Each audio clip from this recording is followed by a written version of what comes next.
should always be a study of your relationship with the Creator, right?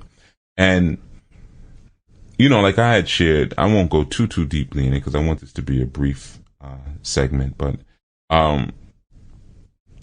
you have people who have taken oaths who are vowed against you knowing, you finding out who you are and finding out who the people who confuse the information are. That's the most important thing. Because even once you find out who you are, that will take you but so far. It will hopefully cause you to stop doing things that are counterintuitive to who or to what you are being designed to be over the ages. But then the other one is, well, then who's this? See, that's the tricky thing. And like I had shared with him, when you start to reveal that kind of information, if I start to show you who you are in your book, as I said to him, in your book, if I take your book and show you who you are in your book, then there's an obvious question that comes next. It's very obvious. Well, if this is who I am, then who are these other people? And that's when it gets ugly. That's when it gets ugly. If I am really the chosen, if I'm really Yisrael, and you told me about a time when there are people who will say that they are Yehuda, but they're not Yehuda.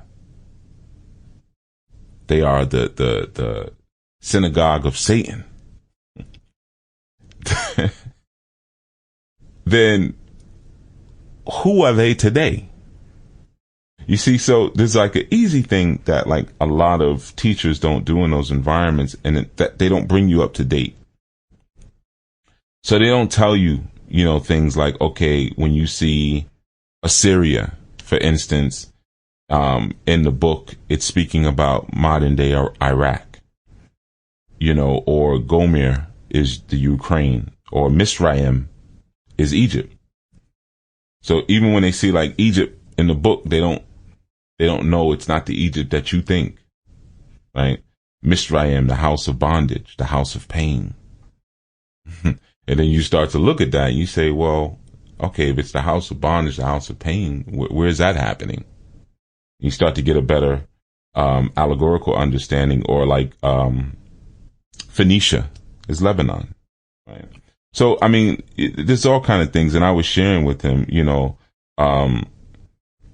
that one of the important things to kind of get an understanding of is where people were coming from and who they were. One of the examples I had given him was there was a scripture where Paul was mistaken for an Egyptian. At one point they asked him, are you Egyptian?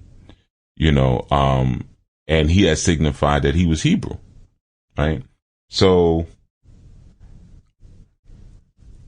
just for a second, if you could kind of think about if that's the case, then, what did Paul look like, and what did the Egyptians look like for him to be mistaken as one?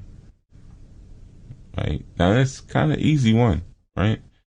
We could talk about Joseph, who went there, or Yuya, which is really his name.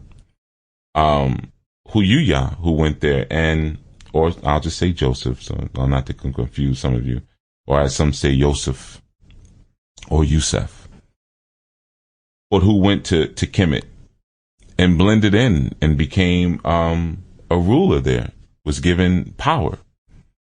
Well, how was he able to blend in with these black people, quote unquote? I'm using the word black, in context, right? So when you start to kind of bring things up to date, it starts to help you to understand who was being spoken about, even in some of these prophecies, when you realize that Tarsus